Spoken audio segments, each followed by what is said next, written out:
How's it going, YouTube? It is Daiki or Daiki Style Gaming, and we are back at it with the final Javelin breakdown on this channel, and it is for the Interceptor.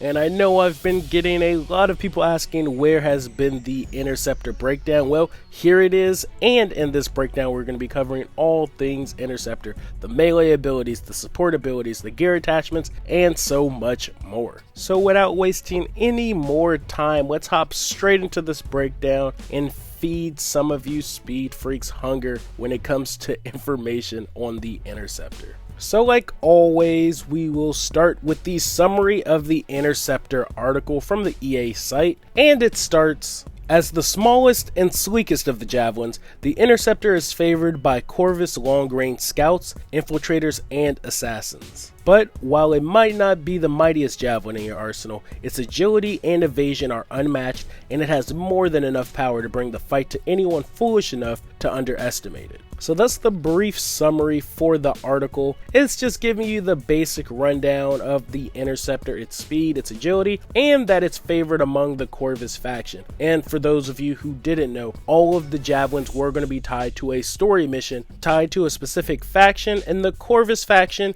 is the faction that was tied to the Interceptor, and most likely still will be. So before we get into the main weaponry of this Javelin, we get another paragraph right before, giving us a brief rundown of what to expect from the Interceptor. This next paragraph is called "Always Two Steps Ahead." And it starts: the Interceptor might not have the imposing stature of the Colossus, but it still knows how to pack a punch. The Interceptor excels in getting in close to inflict damage and weaken its enemies, then dashing away before they can react. With powerful blades and a full suit of devastating abilities, the Interceptor is both incredibly self-reliant and an excellent supporting teammate. So now that we got that little brief summary out of the way of the Interceptor, let's see what all this Javelin can actually do. We're going to talk about its support abilities, its gear attachments, its melees, its ultimate, and more. But first, let's start with the weaponry. And according to the article, it is similar to all of the Javelins outside of the Colossus, but it does state that the Interceptor Javelin is capable of wielding every weapon type except for heavy weapons, which can only be used by the Colossus Javelin. So no big surprise there, especially coming from the Interceptor. Plus it would be kind of funny to see an Interceptor running around with the heavy cannon, as thin and tiny as it is, holding a massive Colossus weapon. Would be a sight to see, but it makes sense on why that won't actually happen in the game. Next, let's hop straight into its melee ability, which is called the double-bladed daggers. It states in the article, the Interceptor uses a pair of double-bladed daggers to deliver a multi-hit flurry of slashes, dealing damage in a chain of powerful attacks that can be continued indefinitely. Now this definitely seems like the ideal ability for close-range combat. Considering how fast the Interceptor is and how fast you'll be able to pull off his attacks, get in and out, it definitely appears to be the ideal melee for the Interceptor. Plus, with specific melee build combinations for the Interceptor, which we've seen on the most recent live stream, I do think that that'll be a perfect complement for him as well. Next, let's hop into the Interceptor's gear attachments, and we're going to start with the Interceptor Javelin's assault system gear attachments. And the summaries for them are all pretty short, so I'll try and cover them pretty fast. So the first of the Interceptor assault system gear attachments is called Seeker Glaive. Throws out a razor-sharp projectile that seeks out the nearest target. Now this one will probably be your starting gear attachment for the Interceptor, similar to how most of the other Javelins have their basic gear attachments, like the basic grenade for the Ranger, and so on and so forth. So I feel like the Seeker Glaive is going to be your standard gear attachment for the Interceptor, and it'll probably get you through the game, but I'm pretty sure a lot of people are going to be switching to other gear attachments pretty early on. Next of the assault system gear attachments is called the Acid Bomb. Tosses a grenade which explodes, splashing all nearby enemies with acid. Now this ability definitely sounds to be like one of the better combo starters or primers for enemies. This is what you want to use when you want to apply status effects to a group of enemies and have your team finish them off with another status effect as well, pulling off a massive damage combo attack. Next, we have the Cryo Glaive. Launches out a projectile that locks on to nearby enemies and freezes it on impact. Now this ability does seem very situational, but I can see it coming in handy if it does apply to freezing bosses on impact.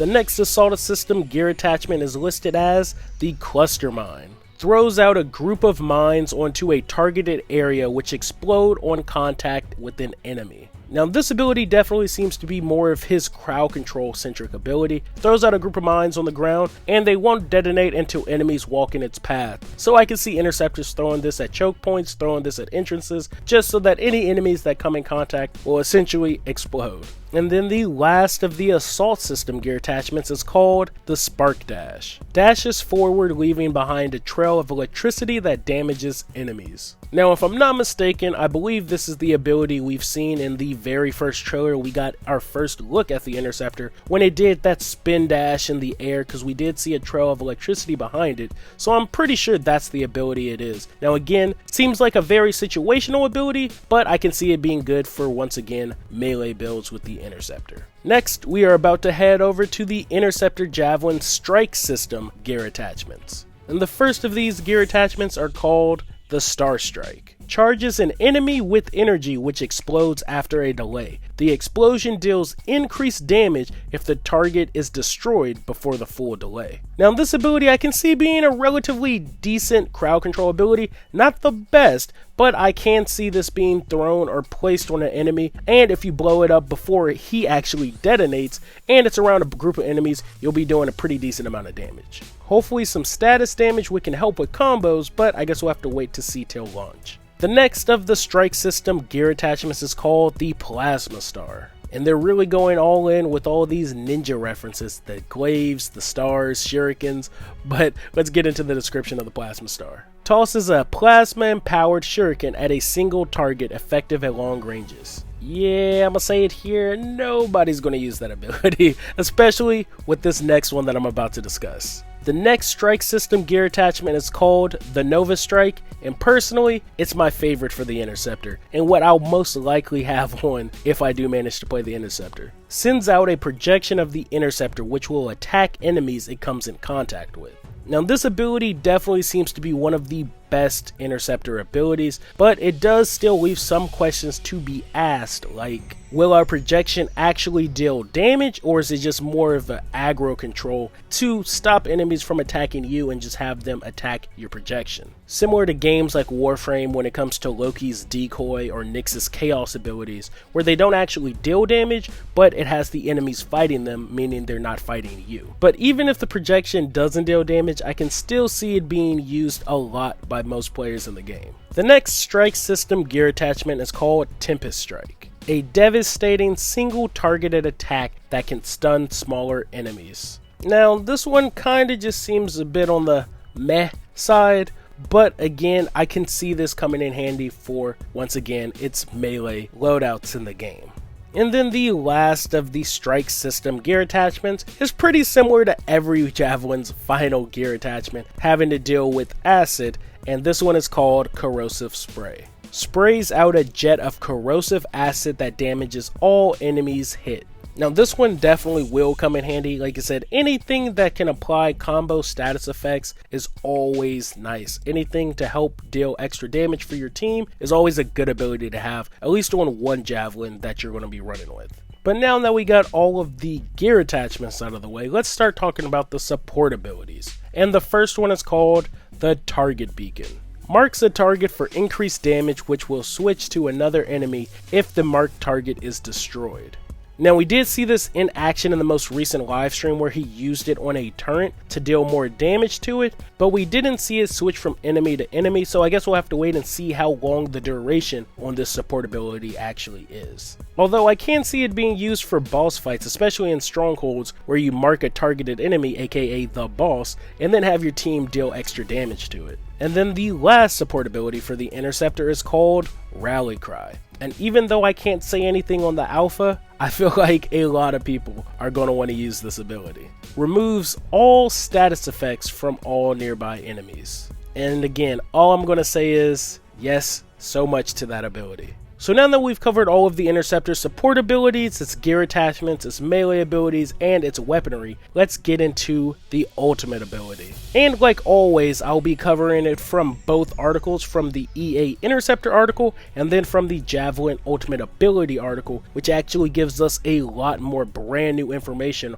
on things we didn't know about the Interceptor's ultimate, and why it's not exactly a Blade Dancer ripoff from Destiny, and why it's now got me a bit more hype to try out the Interceptor's ultimate ability. So the Interceptor's ultimate ability is called the Assassin's Blades. The Interceptor becomes supercharged, arming its Assassin's Blades and carving through enemies at high speeds.